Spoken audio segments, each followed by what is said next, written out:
Hello and welcome to our channel. दोस्तों, Star Plus के famous serial Anupama के बारे में हम यहाँ पे बात कर रहे हैं। दरअसल अब हर एक इंसान ये बात जानने को बेताब है कि आखिरकार अनुज का बिजनेस कहाँ गया। तो इस राज से पर्दा उठ गया है। जी हाँ, अनुज का बिजनेस आखिरकार कौन डील कर रहा है और अनुज का बिजनेस किसने अपने नाम करा लिया है, ये सारी बातों की सच्चाई सामने आ गई है। दरअसल यहाँ पे अब ये पता चल गया है कि अंकुश जो अनुज का भाई है और बरखा, वो दोनों अनुज का जो बिज़नेस है वो अपने नाम धोखे से अनुज से करा चुके हैं और वो दोनों अनुज के बिज़नेस को चला सक रहे हैं।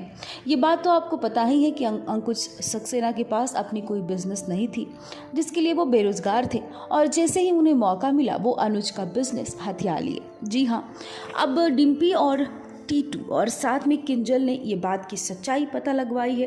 ये बात आपको पता था कि किंजल यूएस में थी और अपने कॉन्टैक्ट से उसने ये सारी सच्चाई से पर्दा उठवाया है और आकर उसने अनुपमा को बताया है कि जिस तरीके से अनुज की ये हाल है उसके लिए साफ साफ जिम्मेवार अंकुश है, क्योंकि अंकुश ने धोखे से अनुज की जो प्रॉपर्टी है वो अपने नाम करा ली है ताकि कभी भी अनुज आकर ये क्लेम नहीं कर सके।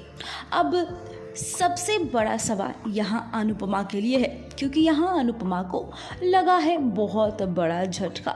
अनुपमा ने सपने में भी ये नहीं सोचा था कि अंकुश भैया और बरखा भाभी इतना घिनौना खेल खेलेंगे और उन्होंने तो कभी अनुज का हाल भी नहीं पूछा। हालांकि अनुपमा को ये बात याद है कि वो अनुज कि हालचाल के लिए जब बरखा और अंकुश के पास कॉल की तो बरखा और अंकुश ने कहा कि दोनों ठीक है, यानी कि अनुज और आद्या दोनों ठीक है।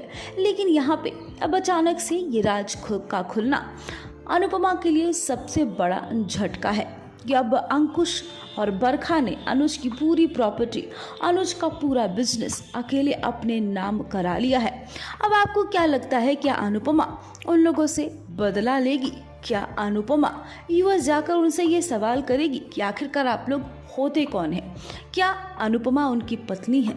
तो क्या अनुपमा बोलेगी कि आप लोगों ने ऐसा क्यों किया, आपकी हिम्मत कैसे हुई? कमेंट करके हमें अपनी राय जरूर बताइएगा।